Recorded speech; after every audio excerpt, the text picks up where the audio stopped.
Ako nga pala si Melboy at isa nga pala yung pagbabike sa mga hobbies ko. Nakaka-relax naman kasing magbike lalo na pagka magagandang view yung madadaanan mo. Gaya na lang dito sa lugar namin, mga bukid at mga puno yung makikita mo.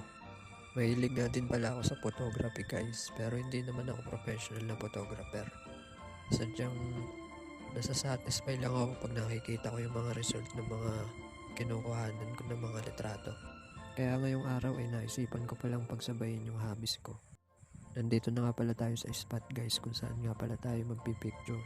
Naisip ko kasi na magandang kuhanan dito yung sunset kasi open area talaga siya. Kaya kinuha ko na din agad yung lens ko para makapag-setup na din kasi gumagabi na din.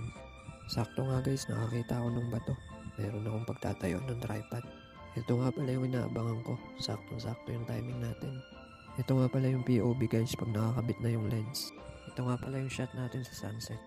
Wala na din pala akong ibang subject dito na pwedeng kunan guys kaya naisip ko na umuwi na din.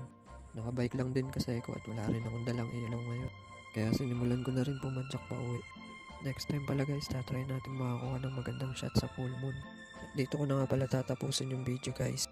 Yun lang, salamat sa suporta.